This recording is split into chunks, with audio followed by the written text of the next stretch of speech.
Covid के बाद से चाइना की गिरती अर्थव्यवस्था के बुरे दौर अभी खत्म नहीं हुए हैं। चाइना का रियल एस्टेट अभी भी बुरे दौर से गुजर रहा है। रियल एस्टेट की मंदी ने बैंकिंग सेक्टर को भी अपनी चपेट में लेना शुरू कर दिया है। चाइना दुनिया से अपनी उन तस्वीरों को छिपा नहीं पाया जब बैंकों के बाहर पैसा निकालने के लिए लोगों की भारी भीड़ इकट्ठी हो गई। चाइना की अर्थव्यवस्था इतने बुरे दौर से गुजर रही है कि लोगों की खरीदने की क्षमता खत्म होती जा रही है। बेरोजगारी के आंकड़े को भले ही ड्रैगन बाहर न आने दे, लेकिन हकीकत यही है कि वहां बेरोजगारी चरम पर पहुंच गई है। चाइना की बूढ़ी होती आबादी उसके लिए बड़ी चुनौती बनकर उभर रहा है। वहीं अब महंगाई को लेकर सामने आए आंकड़े लोगों की चिंता बढ़ा रहे हैं। तो चाइना की इकोनॉमी में क्या चल रहा है, चलिए वीडियो में जानते हैं।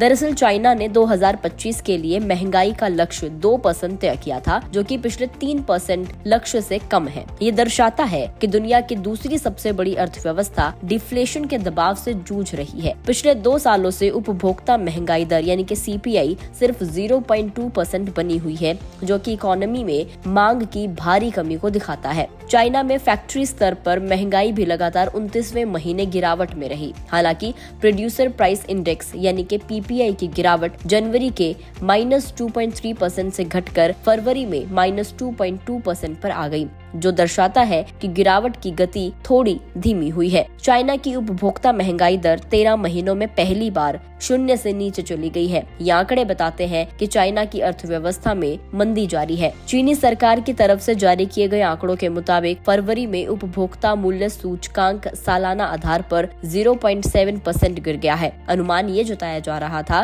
कि उपभोक्ता मूल्य सूचकांक यानी कि CPI 0.4% की गिरावट इसमें आएगी, लेकिन एक्चुअल गिरावट ज्यादा रही। रिटेल इन्फ्लेशन 13 महीनों में पहली बार 0 से नीचे गिर गई है। अब इसकी अर्थव्यवस्था पर क्या असर है, तो देखिए, महंगाई दर का 0 से नीचे जाना भी किसी देश के लिए शुभ संकेत नहीं होता। इसे डिफ्लेशन कहा जाता है और डिफ्लेशन की वजह से अर्थव्यवस्था पर नकारात्मक असर पड़ता है। इसकी वजह से लोगों के खर्च करने की क्षमता घटती जाती है, कर्ज का बोझ बढ़ता जाता है, बेरोजगारी बढ़ती जाती है। ये आंकड़े दिखाते हैं कि दुनिया की दूसरी सबसे बड़ी अर्थव्यवस्था डिफ्लेशन के दबाव से जूझ रही है। डिफ्लेशन की वजह से अर्थव्यवस्था में मांग की भारी कमी आ जाती है। मांग की कमी आने का मतलब ये है कि सीधा सीधा अर्थव्यवस्था पर असर होना। दुनिया को धौंस दिखाने वाला चाइना अपनी अर्थव्यवस्था को नहीं संभाल पा रहा है। लेकिन अब सवाल है कि ये जो डिफ्लेशन आई है, ये क्यों आई है, गिरावट क्यों है? तो 2 फैक्टर्स की वजह से गिरावट आ रही है। ऐसे में सरकारी सांख्यिक ब्यूरो के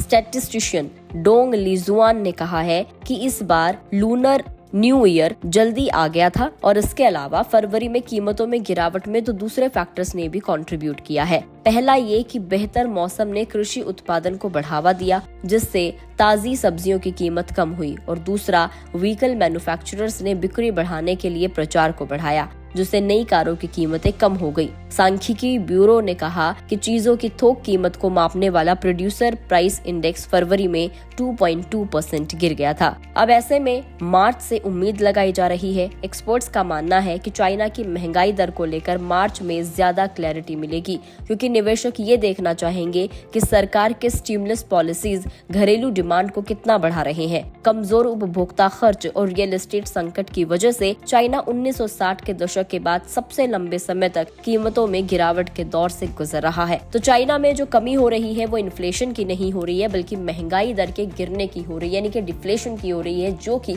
वहां की इकोनॉमी के लिए अच्छा नहीं है। चाइना दुनिया की दूसरी सबसे बड़ी अर्थव्यवस्था है और ऐसे में उसका डिफ्लेशन से जूझना देश के लिए एक अच्छा संकेत नहीं है। इस वीडियो में इतना ही। आपको ये वीडियो कैसी लगी कमेंट करके जरूर बताएं। अगर आप फेसबुक पर देख रहे हैं तो फेसबुक पेज को लाइक करें, यूट्यूब पर देख रहे हैं तो गुड रिटर्न्स के यूट्यूब चैनल को सब्सक्राइब करना ना भूलें।